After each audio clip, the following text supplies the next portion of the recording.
Bitcoin, crypto, bubbles, passive indexation. There's a lot of financial jargon out there. Old Mutual can help you make sense of it all and give you great advice to make the right decisions.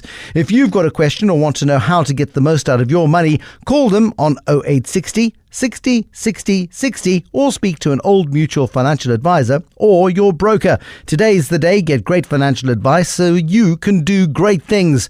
Old Mutual is a licensed financial services provider. Talking why women should take financial planning more seriously than men. And I think I may have, in our promo today on 702 and Cape Talk, got Warren Ingram from, he's a personal financial advisor and the executive director at Galileo Capital, into a little bit of trouble because we're not trying to be chauvinistic here at all. And it's two guys, you and I, we are talking about this tonight.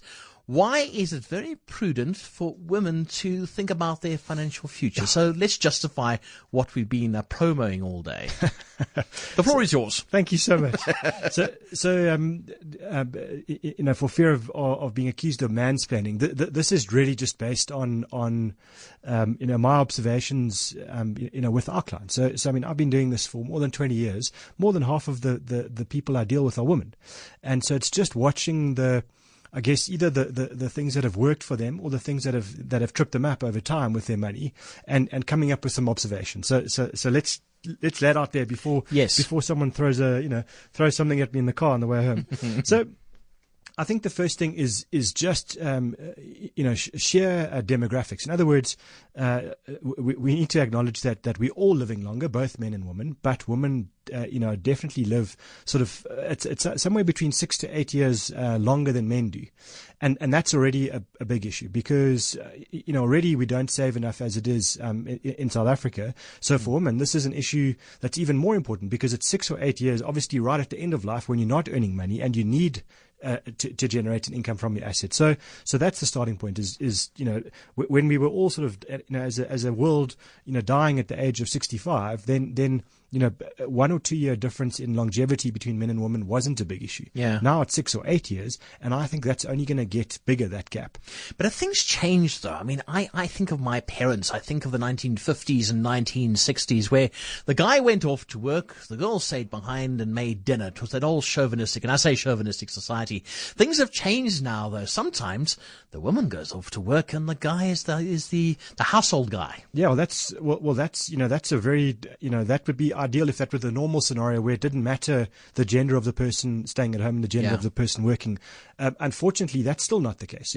So we still have a gender wage gap, and that's the second point to this whole thing. Is so firstly, women are paid less to do exactly the same job as men, and that's why we can argue about forever, and I don't want to go there, but it is a reality today. So if you live longer and you earn less, or not earn less, you paid less for the same job, you've got a double whammy already before you've even started. So age of, whatever it is, whether it's 18 straight out of school or 22, 23 straight out of varsity, you have to know that for you as a woman in this situation, that you, this is the odds that you are stacked with already.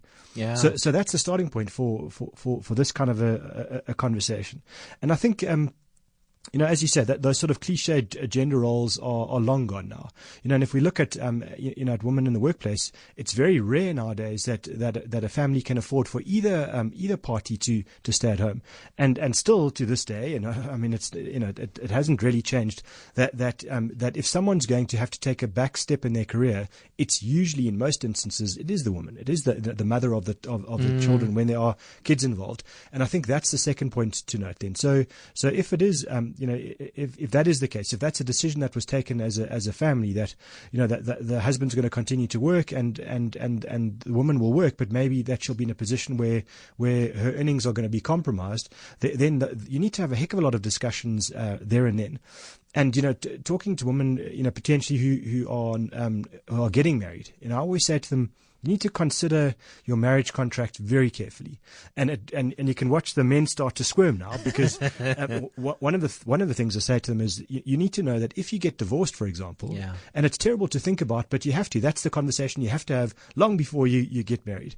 If you get divorced and you have got kids, the likelihood is that if you've taken some kind of a backseat, whether it's not necessarily giving up work, I'm not saying that, or even just giving up or working half day, it could be that that you have to go and do the fetching and the carrying of the kids when necessary, if they're sick or whatever the deal is. That is going to have an impact on your career. So you need to be sure that you get better protection in the event of divorce than the man would in that situation, if you're going to be the one taking the back step. Which means, and it's quite controversial, but to me it should be a non-negotiable, that in a divorce agreement or a prenup antenuptial agreement, you should actually be saying that in that instance that woman should be entitled to 60 or 70% of the assets prior, on divorce. Now, whenever I bring it up, I can see men getting really angry with me and, kind of, man hater, and it's not. It's simply looking at the numbers.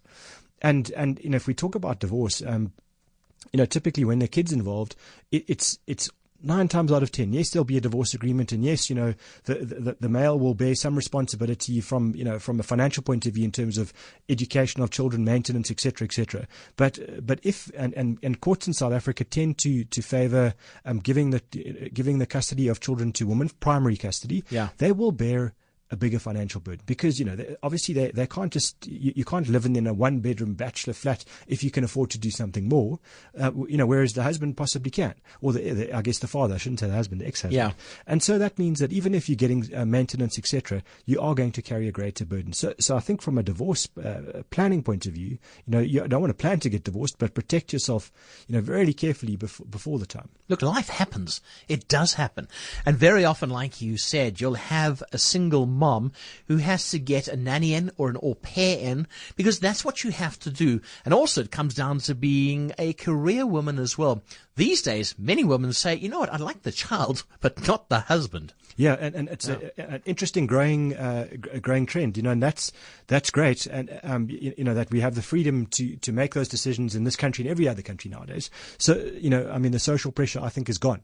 So I think that's good, but that requires some really careful planning. Any single parent, if you're going to make that decision consciously before the time, then just understand, as you were saying, you're going to need a greater level of support than possibly in a couple that are having children, because there's only one of you to bear the load of the fetching and the carrying. And I always think, as you say, life happens. So you're at work and you're doing an important presentation or whatever the deal is, and the school phones to say your child is sick. Yeah. You can't leave them there. So plan for the support, plan for the costs of that support. And really importantly then, do some planning around all the uncomfortable things. For example, make sure your will is right if you're going to be a single parent, because you need to plan for who's going to look after your children if you're not there. Good point. If you've brought them into the world, on your own, then make sure you've had a proper conversation with whoever it is that you've decided. Don't spring it on them as a surprise, because that's the amazing one I've seen quite often. You kind of get the lawyer calling you to say, by the way, you've been nominated to look after 2 children. When are you collecting them, kind of thing. Ouch. And so that's not a surprise you can spring on anybody. So I think that's a conversation to have. And most of the time, young parents would say, oh no, it's okay. My parents will look after the children if something happens to me. Well, that's not a solution, because 70-year-old or 80-year-old parents, or grandparents trying to raise a teenager is a recipe for disaster for everybody. Yeah. So that's the first point. And then financially, you're going to need to make sure that you've got proper life cover to look after those children if you're no longer around, so that, you don't spring sort of the financial burden on someone who's now looking after your children because you've passed. SMS here, how do you feel about joint bank accounts? And I think that's such a good question, because if you are married and you get all lovey-dovey and a joint bank account and I'll put my salary in and so will you, that could go wrong.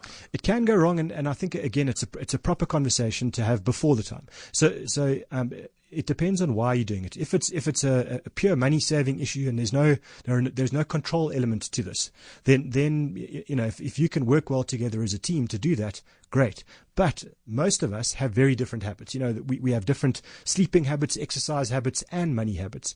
And in that instance, I would be saying, especially from a control and independence point of view, it's that old cliche you were talking about, man takes care of the career and takes care of the money. That's a really dangerous scenario if that's why there is a single bank account, because then you've removed independence from one of the parties, and usually, as you say, as we know, it'll be the woman in that instance. So she has no financial independence because all the money is going to a joint account, and if the husband then is controlling the investments, and that, for me, that I wouldn't like that as a scenario. So I think if it's teamwork and as a collective, the two of you are saying, great, we're going to manage our money together, we're going to plan our money together, we're going to have investments together, then I think a joint bank account's fine. Otherwise, rather say we club together in a joint bank account for certain things, but each of us have our own bank accounts for our own savings, because I think you can't remove your independence here. That control of your own life to some extent is really important.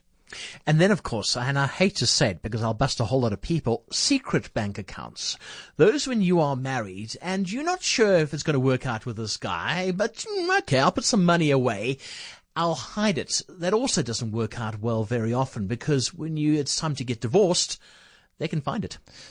Yeah, and I guess you're right, they can. But again, to me, that means that there wasn't a proper conversation and proper planning before the time. So if you feel the need to have a secret bank account, there's a bigger structural issue that you need to address, either from a planning point of view to say, look, we need to have separate investments. It would be better for me and my sense of comfort, and that should be an open, discussed thing. Already there are problems in the relationship that you need to deal with first. Yeah. All right, there we go. Got you out Did of we that dodge hole. the bullet? We dodged the bullets. There we go. About 5 or 6 reasons why you have to plan for your future, women, because you have to. It's all about you. Warren Ingram from Galileo Capital. Great to have you on the Money Show, and good to see you again. Thank you so much.